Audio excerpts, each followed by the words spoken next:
and throw the stones down the hillside than to cart in all that lumber. It's less work if you're the invader. Yeah. And also, by the way, some of those stones might even be useful. You know, you can build your own stuff out of it. But you can haul them away to build your new castle. Yeah, you can do that too. But yeah, so to me, it makes utterly no sense in terms of destroying just somebody's city to try to burn it like that. It just doesn't. So yeah, if it makes no sense, well, let's bring in some religion and see if that explains it, or superstition, or something like that. Yeah. Yeah, maybe that would be, because that's not practical. I'm not putting down religion, but when you're talking about, like, you know, you're an invading army, you want to do what's practical. Oh yeah. You've already practical. You've already killed everybody. Now, how do we Clergy or dismantle this the most efficient way possible?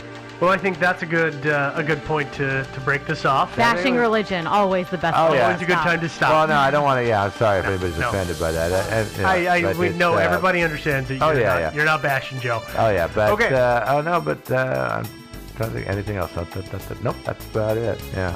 Aliens, religion. Yeah, we really covered the gamut. Yeah, we really kind of did. This one pretty hard. All right. Well, this is a good classic. Okay, dokie. Well, let's give you all of the important details about the podcast. We've got a website, thinkingsidewayspodcast.com, where you can find all of our episodes, and on there you're going to find some of our research links. You'll find links to merchandise as well as the full episode list, which is a separate page that you can then search for any stories to see if we've done them in the past. A lot of great stories out there. There are. We are on social media, so we're on Twitter. We're Thinking Sideways without the G. We're on Facebook, where we have the Facebook page and the Facebook group. You want to join the group, which you should do because it's a lot of fun. Make sure to answer those questions. Yeah. And we are on Reddit, so we got our own subreddit, which has always got conversations going on, great and small, but there's conversations going on. True. Because it's Reddit. We're available on just about every streaming site, so you can stream it through our website. You can download us through iTunes, or use Google Play, or Stitcher, or whoever. You know who you're using, and if you like to use them, continue to use them. Obviously, you're probably listening to us through them. If you are able to, please take the time to leave a comment and a rating. We appreciate that, and helps people find us. Yeah. And last but not least, if you want to talk to us, you want to communicate with us, and you don't like doing so through social media, you can always go ahead and send us an email. So if you've got questions, you've got concerns, you want to give us a backhanded compliment, you can do all of that through our email, which is thinkingsidewayspodcast@gmail.com. And with that having been said and all those bases covered, I think it's time to rock on. You've been saving that one the entire episode, haven't you? Yep. He spends the entire week just thinking. All 3 weeks, I'm pretty sure. It's a hard job. Oh my God. Yeah. All right. Well, I'm all burned out, so. Yeah, I'm flaming out here. Ho ho ho ho. ho. Okay, I'm out. That was I gotta pretty go. solid. Yeah. Bye. Bye.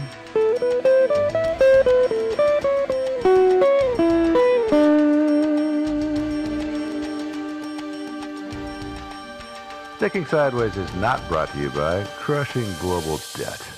Instead, it's brought to you by The United States of Absurdity, which is a new book that's just out from Penguin Books. It's written by the guys who do the Dollop Podcast, and it's about those strange, weird little episodes in American history that you've never heard of. Things like the Kentucky Meat Shower of 1876, or the Straw Hat Riots of the early 1900s. This really happened. There truly were people here in America who were not okay with other people wearing straw hats. And so, well, they were willing to fight about it. Believe me, it happened. Anyway, it's out there. Just came out just like yesterday, I think, or last week. It's written by Dave Anthony, Gareth Reynolds, again, of the Dollop, The United States of Absurdity, Untold Stories from American History. Pick up a copy today. Also brought to you by an HBO documentary film that's just out called Mommy, Dead, and Dearest, a true crime story, which you probably, at least some of you have heard about.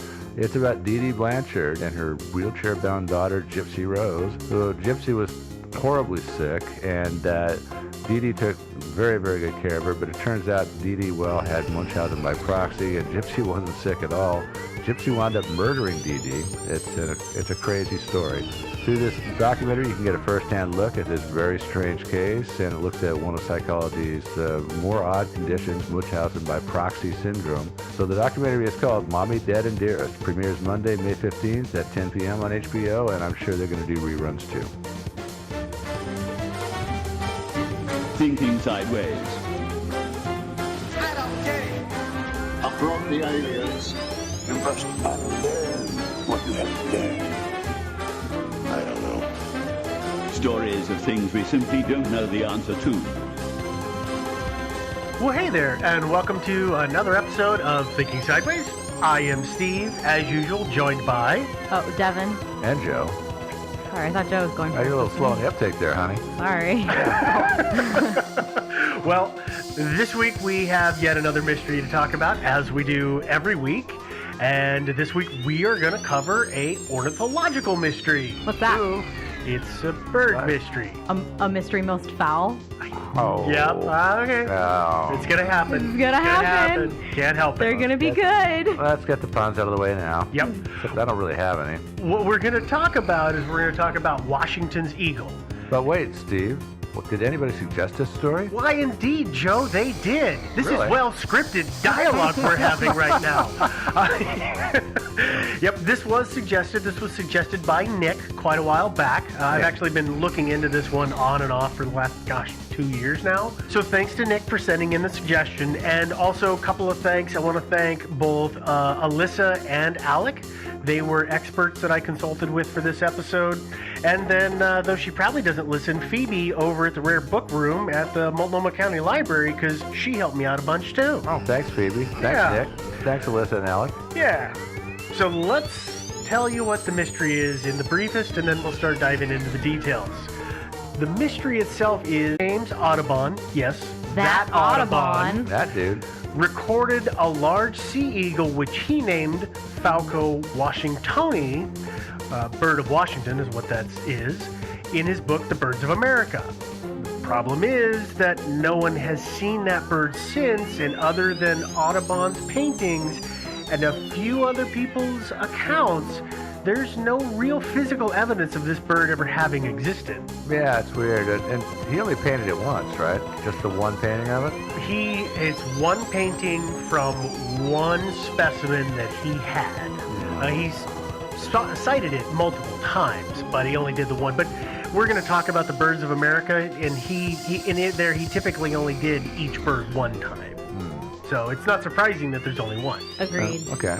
So let's back up to the beginning. The way the order of events are going to go here tonight is we're going to talk about Audubon. We'll talk about his book, The Birds of America. And finally, eagles in general, and then the Washington eagle. That way it kind of all makes sense. Oh, okay. I know I'm weird that way. To start with Audubon, Excuse me, I've been to the Audubon Society, and I consider myself an expert. Okay, not really. what does that mean? Nothing. Go ahead. I was just at the Audubon Society like 2 weeks ago. Yeah? Oh, really? Yeah. I have old Audubon books at my house. Yay! We're all experts. I Yay. have birds outside. Can we keep going? Oh, yeah. Okay, thank you. In 1785, Audubon was born, though at that time his name was Jean Rabin, and he was born in the French colony of, I really hope I get this right, Les Cayes, which is in modern-day Haiti. The French were everywhere, just like the English and the Spanish, and it was one of their colonies. Of course, Audubon was one of many children that his father, Jean Audubon, had sired. It just happened to be that his mother was one of Jean's mistresses, which technically makes him a bastard, which is only important much later on in our story in terms of something to prove. But the short version of his life is that he moved from Haiti to France to live with his father and his father's wife. And then eventually he left France and he moved to the United States in order to avoid serving in the Napoleonic Wars. That sounds a good move, it sounds like. And when he got to the U.S., he changed his name from Jean Rabin to John James Audubon so that it didn't sound so French. Yeah. Okay. There was a little bit of an anti-French sentiment at the time. Yeah. There was? Yeah. Oh. So after moving here in 1803, Audubon tries his hand at several different occupations and businesses as many men of the era, semi-wealthy young men of the time did. I believe we called that a Renaissance man. That might be one of the Right? words that you could, what phrases? Well, it kind of depends, you know. I mean, if they're like, you know, usually it's more like just odd jobs. Well, Or yeah, he failing tried at a to- lot of different occupations. He failed at a lot of occupations is a great way to say it, because that's what it was. Through most of his life, Audubon was a lover of nature, and he spent a great deal of time walking around and studying what he saw. And shooting it. And occasionally shooting it.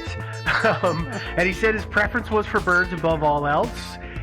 When he had always drawn what he saw in nature, and he continued to do that when he got to the States, though at that time it was a hobby. It wasn't as if it was an occupation for him, though, like a lot of people do with their hobbies. He traveled to see different birds in different parts of the country, so it was really an involved hobby. Mm-hmm. He liked his birds. He did. Audubon was a skilled artist.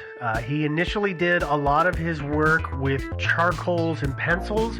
He did later learn to paint, which was how we get a lot of the images that are in the Birds of America. They were paintings originally.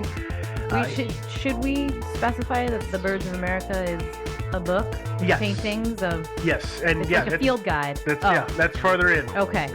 Sorry, you've just referred to it a couple times and I realized. It's... Okay, the brief version is John James Audubon. He makes a giant folio book, which is called The Birds of America, which is a catalog of paintings of birds that he did in this country. It's also got some other associated texts with it that he did later on. The one that I saw that was, I'm guessing, at least 100 years old, was a 5-volume set of just writings and no images. Yeah. He did a lot. And if you have a copy of Birds of America laying around, please send it to us. I'll give you the post office box at the end of the episode. We'll take it off your hands. Yeah, it would totally do that for you. We're givers like that. We are. Because those things are worth like what? I mean, nothing. No. Yeah, that's right. They're not worth anything. They're really not. That's why they should send them to us. Yeah. Exactly. Yeah.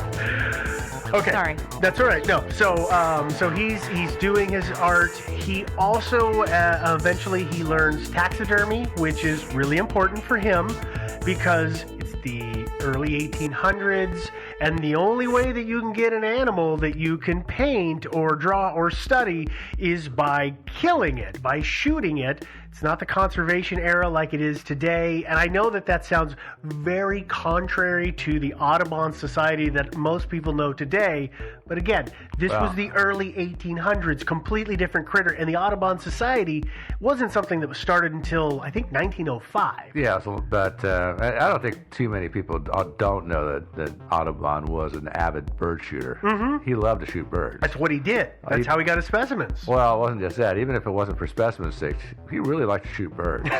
He really did. And if you look at the birds in the Birds of America, you'll see that every one of them has a bullet hole in it. No, they don't. Yeah. Now you're just making stuff up again. Fine. He's just winging it. Okay. Number 2. Ding, ding, ding for Devin. Yeah. Okay, so back to Audubon. So he goes on, he goes about living his life and painting birds. And then in 1820, he started doing the paintings for what he would eventually call the Birds of America. It was, he wasn't a rich guy, so he couldn't just fund this project himself. So he had to get investors, but he couldn't find any investors in the States. So what he does instead is, after he exhausts the investors in the States and they won't give him any cash, he goes to Europe, he wines and dines a few people. The book is published not as a single volume, but instead it is done under a subscription basis, and it is the images and all of the stuff that's associated with it comes out between 1827 and 1838. That's smart.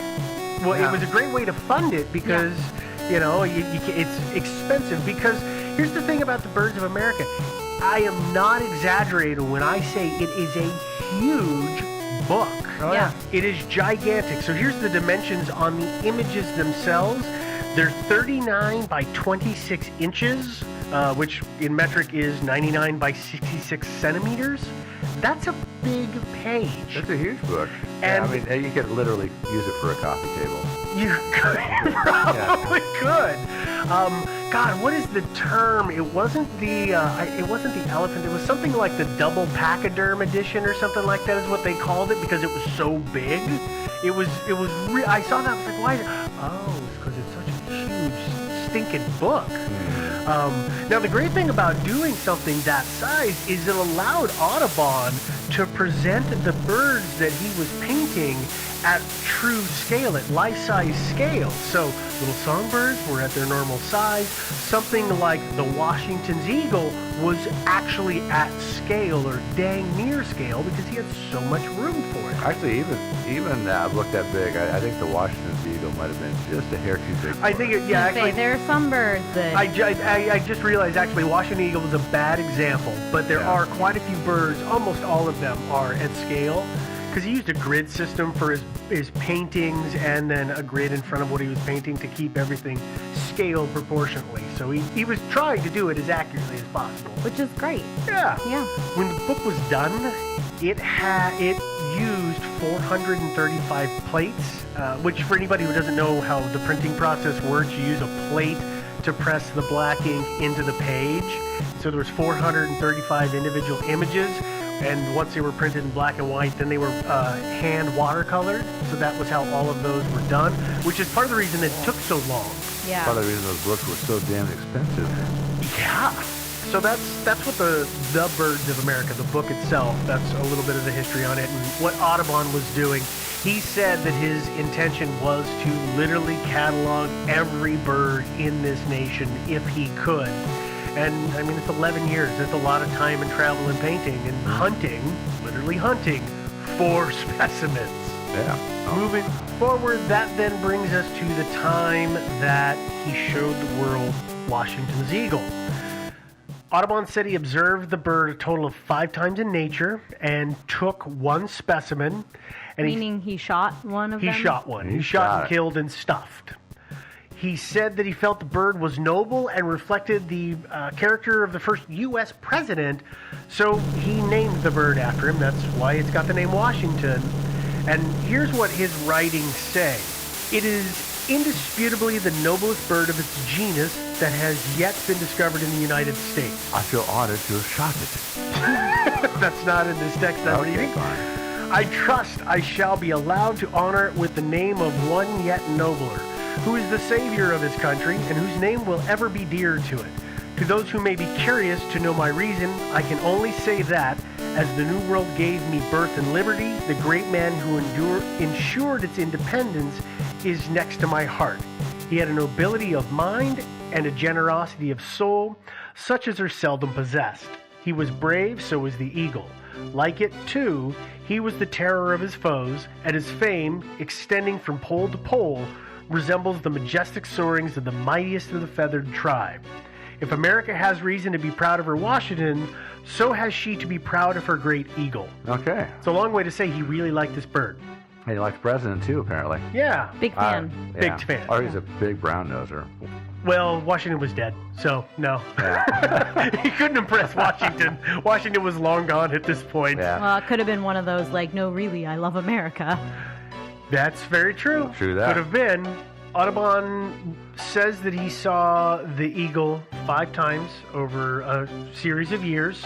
He saw it first on the Mississippi and Ohio rivers near Grand Tower, Illinois, then near Evansville, Indiana, Henderson, Kentucky, Clarksville, Indiana, and then Mound City, Illinois. It was the bird that he saw in Kentucky. That's the one that he shot. He said that he saw somebody had slaughtered pigs, I think, earlier that day or the day before. Or something like that. Yeah, and it was going after the scraps. Yeah. Yeah. As eagles will do. Mm-hmm. Yeah. And so he happened to be there with his gun, and he got himself a sample. Yeah, poor eagle. Poor eagle. Well, I gotta say, if this thing really truly did exist, and he might have shot one of the last existing specimens. That's kind of ironic. Could have been literally the last one. I know, it's It sad. possibly could be, Sad yeah. but ironic. So the sample, the specimen, the bird that Audubon shot and then dubbed the Washington eagle, this particular bird was really big. The dimensions on this animal are that it stood 3 feet 7 inches tall. That converts to 116 centimeters. And it had a wingspan of 10 feet 2 inches, which is just about 3 meters. So to put that in... That's big. That's big. And to put that into context with another big bird that most people have seen, if not in person, you've seen it in imagery and on the television, is the bald eagle, which is the national bird of the United States. The bald eagle, on average, stands somewhere between 2 foot 4 inches to 3 feet 4 inches, which is 70 to 102 centimeters tall.